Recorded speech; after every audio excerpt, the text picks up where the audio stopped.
Hey guys, it's Mike from the Motorcycle Showcase, and today we are going over my new Motovlog setup. Got a new helmet, so it was time to get a new setup in that helmet. I'll go over why I did it the way I did, and that's it. So, without further ado, here's how I did it. So here's what you need. GoPro Hero 5 Black. Ulanzi GoPro case with the extra storage compartment for your mic adapter. GoPro mic adapter. Curved chin mount with two 90-degree attachments. 3 number 10 32 by 3/4 inch stainless steel round head screws. Your GoPro sticky mount. And your microphone with adapter. All right, I wanted to make this as simple and easy as possible, and I also wanted to make it easy to transition from the Motovlog to take this off and put it on a tripod or something. So the plan is going to be to take our sticky mount, we're going to put our arm on like this, we're going to put two 90-degree mounts on, and that I needed to use two because if you just left it like this with one 90-degree mount on, the case hits this thing in the back and you can't get the right angle when you put it on the helmet. So we're gonna do two 90-degree mounts on the curved mount. I don't know if you can see that, I hope you can. So two 90-degree mounts onto the curved mount. Okay, it's gonna kind of sit like that. Your Ulanzi case is gonna go on right like that. Obviously with your GoPro, right? All right, so the reason I have the screws is because it comes with, usually they come with those screw-in mounts, but it's gonna look terrible on the helmet and it's just gonna be really awkward. So these screws will screw in and they'll screw in flush on these. So let's go ahead and put it together and see what it looks like. Alright, and there you have it. That's everything together. Next we're going to put it on the helmet. Two things to note. I don't like how this adapter sticks out. I absolutely hate it, but I don't know any other way to get the microphone adapted to the microphone adapter. If anyone knows, let me know in the comments. Some way to streamline this. The other thing I did, this is gonna fly all over.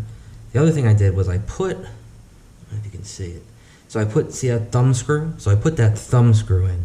So you can use your, I had this from something else, it's GoPro. You can use one of those longer screws it comes with. So this is where, if I stop somewhere, I can take this off, this whole piece will pop off, and I can put it on a tripod.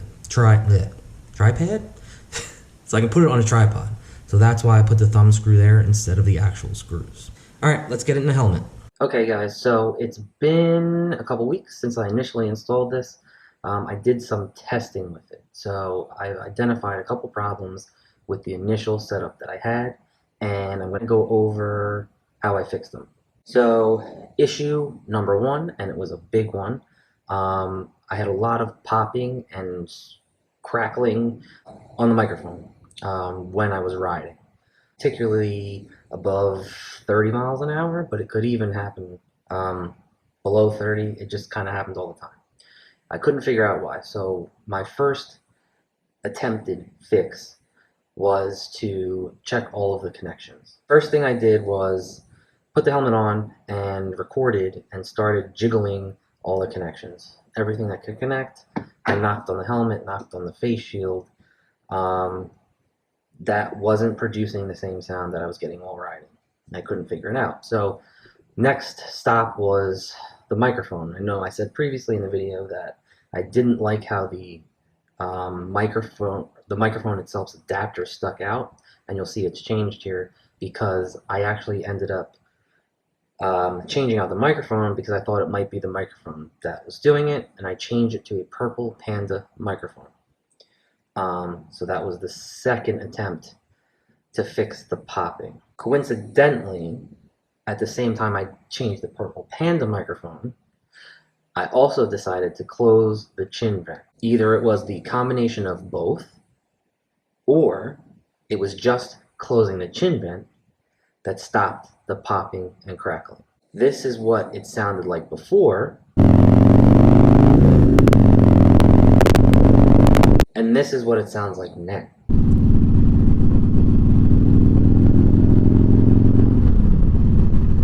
Additionally, if you can see, and like I said in the beginning of the video, I said I did not like the way that the microphone adapter stuck into the GoPro mic. Hopefully you can see this. Let's see. You'll see that I got rid of that adapter, that thing that stuck out.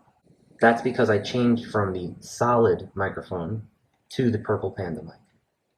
So the Purple Panda mic's adapter is a little bit, it's the same thing, but it's almost like a dongle. The way it works out is that it connects a little closer to where the chin is instead of where the GoPro adapter is. So that actually worked out really well that I switched to the Purple Panda mic because I like the way that this sits better. The other thing I wanted to show you is how I tucked this into the liner. So all I did was I didn't unravel the microphone too much. I only unraveled it as much as I needed to give the little adapter slack to fit into the GoPro adapter. That's first. Second was we took out the liner, and hopefully I don't mess this up, and hopefully you can see it. But there is a snap there, and there is a piece where the chin strap tucks in. Hopefully you can see it. I shoved the microphone into that chin strap space, the extra, and then made sure that it locked in by wrapping it around the snap so that it didn't move, and snapped it in. And that's how I mounted it. Once you get everything stashed in here, you're going to want to run the actual other end of your microphone. And I hope you can see this, because it's a little bit of a pain in the ass. The other part of the slack on the other end of the microphone just gets placed into the cheek pad. Cheek pad gets snapped back in, and you're going to leave enough of the microphone hanging out, about like that, so that you can still hear yourself talk, but you're not getting a lot of wind noise and everything. And finally, the reason I like this setup is because you can hear me speak, you can hear the wind noise, and you can hear the bike while I'm riding. I did not want this to sound too antiseptic, where it was like it was filmed in a professional studio. I wanted everybody that watches my channel to kind of get the feel of being on the bike, being in the wind. I wanted it to almost feel like you were the one riding, or you were riding with me. So I think this accomplishes it very well. Well, thanks for watching, guys. I hope you got some information out of that. In the end, if you're watching this, it all worked out. So thanks for watching. Until next time, ride safe.